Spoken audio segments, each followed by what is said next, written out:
क्या आपको पता है कि शिवलिंग पर जो हम जलाभिषेक करते हैं या दुग्ध अभिषेक करते हैं, उसके पीछे की कथा क्या है? उसके पीछे की कथा ये है कि एक तपस्वी थे, एक ऋषि थे जो बहुत तप करते थे। उन्होंने इतना तप किया कि इंद्रदेव को उनके सामने प्रकट होना पड़ा। इंद्रदेव ने आके पूछा, ऋषि मांगो, क्या वरदान मांगते हो? ऋषि ने कहा, मुझे प्रभु कुछ नहीं चाहिए, आप वापस चले जाइए। इंद्रदेव वापस चले गए।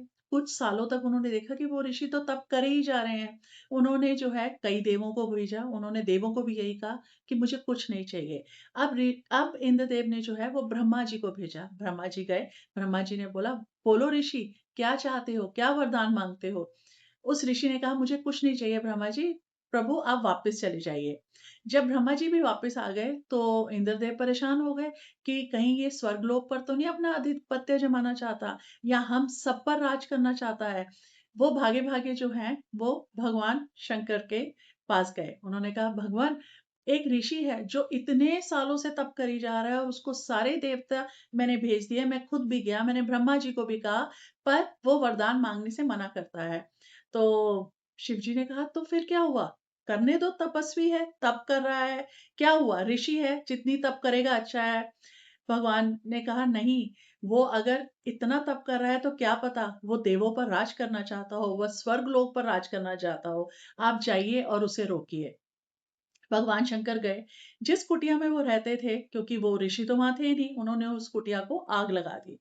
जब ऋषि आए और उन्होंने देखा कि कुटिया जल रही है, तो वो क्रोधित हो गए। उन्होंने कहा, मैंने तो कभी किसी को कष्ट नहीं दिया, ना कभी किसी से मांगा, तो जिसने भी मेरी कुटिया को जलाया है, उसका शरीर ऐसे ही जले। अब भगवान शंकर के अंदर जो है वो अग्नि जलनी शुरू हो गई। वो जो है अंदर अंदर जो है दिख नहीं रही थी अग्नि, पर अंदर अंदर उनको कष्ट हो रहा था। जब नारायण ने देखा कि प्रभु को कष्ट हो रहा है, उन्होंने अपनी कामधेनु को कहा कि जाओ और अपने स्तनों से जो है दूध शंकर जी पर डाल के आओ, ताकि उनके शरीर को ठंडक मिले। कामधेनु जी गई और उन्होंने जो है वो शंकर भगवान पर जो है वो दूध डाला। दूध डाला तो शरीर जो है वो ठंडा पड़ना शुरू हो गया और शंकर भगवान जो है प्रसन्न हो गए। शंकर भगवान ने पूछा कामधेनु से कि आपको किसने भेजा? कामधेनु ने कहा, भगवान, मुझे आपके आराध्य नारायण ने भेजा है। शिव शंकर भगवान बहुत प्रसन्न हुए। उन्होंने कहा कि अब कोई भी, जो भी व्यक्ति मेरे ऊपर जलाभिषेक करेगा या दुग्ध चढ़ाएगा, उसकी सारी मनोकामनाएं पूर्ण होगी, क्योंकि मेरे आराध्य द्वारा मैं प्रसन्न हुआ और हमारे से सारा जग प्रसन्न होगा। Thank you. ओम नमः शिवाय।